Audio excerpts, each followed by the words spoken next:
जय हिंद दोस्तों, आप सभी का प्रवेश सर आपके लिए फिर एक और नए क्वेश्चन के साथ बोर्ड पे हाजिर है।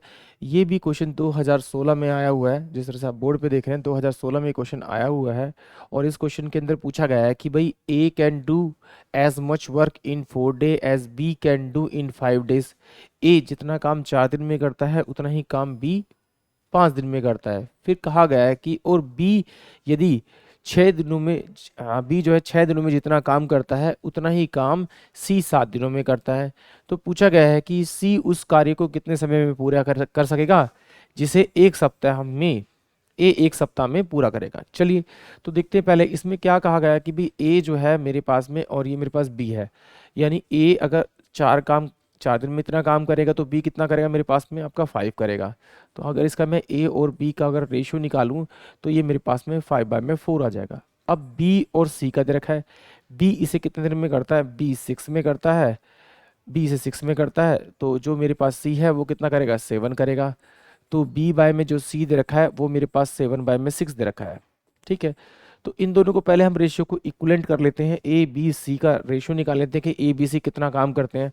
तो यहाँ पर मैंने देखा कि भाई ये मेरे पास दे रखा है 5/4 अपॉन में, यानी कि 7 रेशियो में आपका 6 हो जाएगा। इसको मल्टीप्लाई करेंगे तो 35 वर्क आ जाएगा एक दिन में किसका, ए का।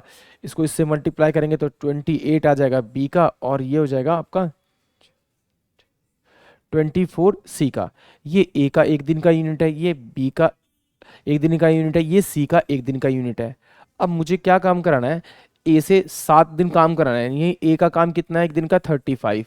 ये 35 वर्क वो करता है एक दिन में, तो इसका मतलब 7 दिन में वो इतना काम करेगा, 7 काम करेगा। 35 को मल्टीप्लाई कर देंगे 7 से, 7 डे में करेगा। और जो सी जो है एक दिन में कितना करता है, 24। अगर मैं 24 से डिवाइड करूंगा तो ये मेरे पास आ जाएगा 7×5 = 35।